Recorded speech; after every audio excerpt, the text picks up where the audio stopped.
হে জগতবাসী, আরও একটি আলোচনা আপনাদের সামনে নিয়ে আসলাম। সেই আলোচনাটি হলো, এই খুব ছোট একটা আলোচনা করব, একটু ধৈর্যের সাথে শুনবেন। কথাটি হলো যে আমি নামাজে হোক, আমাকে ডুবতে হবে। যদি ডুবুরি হইতে পারি, নামাজে যখন ডুবতে পারবো, তখন কি হবে?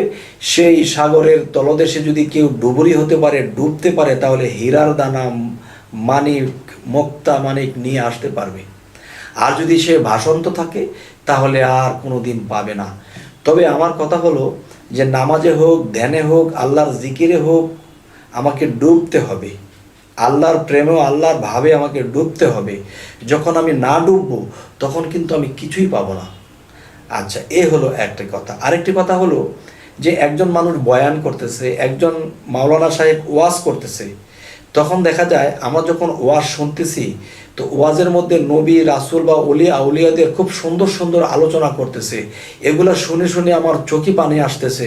তখন সে আল্লাহর প্রেমে, নবীর প্রেমে আমার চোখ দিয়ে পানি ঝরতেছে। তখন আমি ওয়াজ শুনতে শুনতে আমি ডুবে গেছি। তো এখন হঠাৎ করে দেখা যায় যে মাওলানা সাহেব ওয়াজ করতে গিয়ে বললেন, জোরে বলেন সুবহান আল্লাহ। তখন যখন সুবহান আল্লাহ বলতে বলল, তখন কি হলো? আমি যে ভাবের দেশে ডুবেছিলাম, ওয়াজটা এত সুন্দর হইতেছিল, সেই ভাবের দেশ থেকে আমি আবার জেগে গেলাম, লাফ দিয়ে উঠলাম, কিরে ও সুবহান আল্লাহ বলতে হবে। কিন্তু দেখা যায় এই সুবহান আল্লাহ বলতে যাইয়া তখন আমি যে ভাবের দেশে ডুবে গিয়েছিলাম, এই ডোবা থেকে আমি বঞ্চিত হয়ে গেলাম। কিন্তু এই সুবহান আল্লাহ যদি আমরা 24 ঘন্টা জপনা করি, তবুও কিন্তু আমরা সওয়াব পাবো।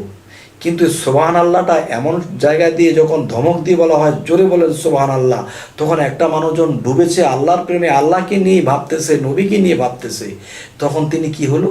হঠাৎ করে জাগ্রত হয়ে গেল। তখন তার ধ্যান ভেঙে গেল।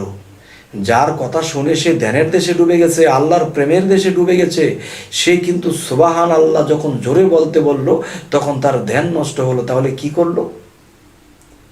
তার যে একটা স্বাদ ছিল, যেই আলোচনা, যেই ওয়াজের যে স্বাদ তিনি পেয়েছিল, সেই স্বাদটা নষ্ট হয়ে গেল। কিন্তু এই কথাটা শুনে অনেকে রাগ করতে পারেন, যে আপনাদের কাছে আমি হাত জোর করছি, রাগ করবেন না, কথাটা বোঝার জন্য বলেছি। দেখেন, মানুষ যখন নামাজে বসে, যখন নামাজের ধ্যানে ডুবে যায়, তখন সালাম দেওয়া নিষেধ, ওনার সাথে কথা বলা নিষেধ, ওনাকে ডাক দেওয়া নিষেধ। কেন নিষেধ? তিনি আল্লাহর ধ্যানে নামাজে ডুবে গেছে, এই জন্য নিষেধ। তবে কেউ যদি কারো বয়ান শোনে, কারো অলিয়া উলিয়া বা নবী রাসূলদের কোনো করুণ কাহিনী শোনে, তখন সে চোখের পানিতে সে ভেসে যায়, তখন ধ্যানের দেশে সে এটা শুনতে থাকে, ডুবে যায়। তখন যদি হঠাৎ করে চিল্লান দিয়ে মাইকের মধ্যে বলে থাকে, জোরে বলেন সুবহান আল্লাহ, তখন তার ধ্যানটাকে ভেঙে তখন সুবহান আল্লাহ বলতে হলো। তাহলে তো ডুবা গেল না। আর যদি কেউ নামাজে, ধ্যানে বা জিকিরে ডুবতে পারে, তাহলে সে কিন্তু আল্লাহর মেরাজ ঘটে। তাহলে কি হলো?